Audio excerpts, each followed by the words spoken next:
Hello friends, welcome to Sailunna Kapuganti channel. అందరికీ నమస్తే అండి. ఈరోజు మనం ఈ వీడియోలో తిరుప్పావైలోని మొదటి పాసురము దాని యొక్క అర్థము తెలుసుకుందామండి. మార్గలి తింగల్ మది நிறைந்த నన్నాలాల్ நீராடப்போதுவீர்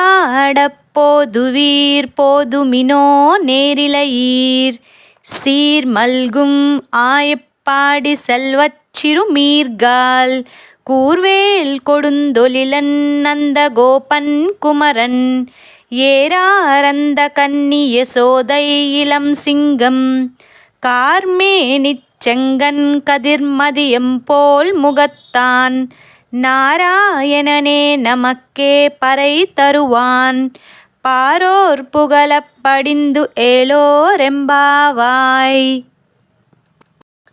గోదాదేవి శ్రీకృష్ణ పరమాత్మను పతిగా పొందటానికి ఈ తిరుప్పావై వ్రతాన్ని తలపెట్టింది.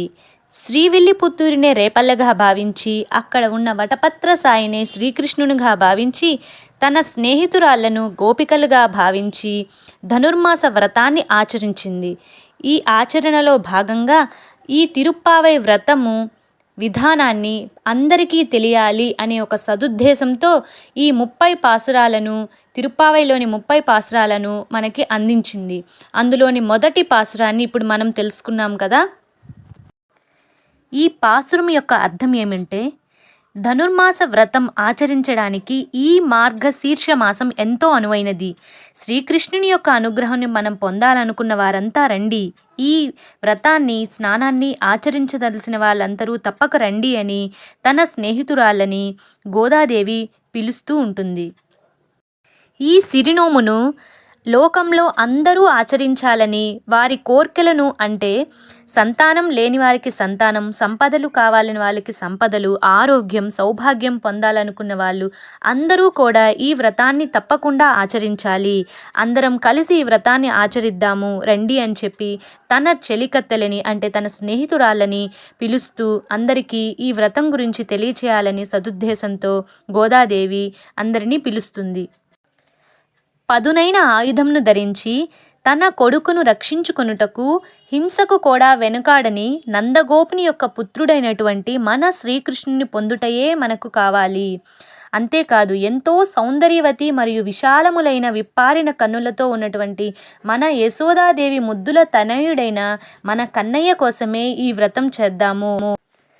నీలమేని ఛాయతో ఎర్రని తామరల వంటి నేత్రములు కలిగి ప్రియమైన వారికి ప్రీతితో కోరికలను తీర్చేవాడు మరియు శత్రు సమూహాలకు తీక్షణములైన సూర్యుని వలె మండుటి మార్తాండుడిలాగా కనిపించేవాడు మరియు దివ్యమైన ముఖం కలిగిన మన నారాయణుడే, అంటే మన కృష్ణయ్యే మనకు కావాలి. అతని తప్ప, అంటే అతని కృపను పొందుట తప్ప, అనుగ్రహం పొందుట తప్ప మాకు ఇంకే కోరిక లేదు అని చెప్పి మనందరం ఈ వ్రతం చేద్దాము అని చెప్పి గోదాదేవి తన స్నేహితురాళ్ళని అందరినీ ఈ దివ్యమైన తిరుప్పావై వ్రతం చేయుటకు పిలుపునిస్తుంది. ఈ దివ్యమైన వ్రతమును చూసినా, చేసిన వారిని చూసినా సరే మనకు సర్వ శుభాలు కలుగుతాయని గోదాదేవి ఈ మొదటి పాసురంలో వివరించింది. Thanks for watching this video. అందరికీ నమస్తే అండి.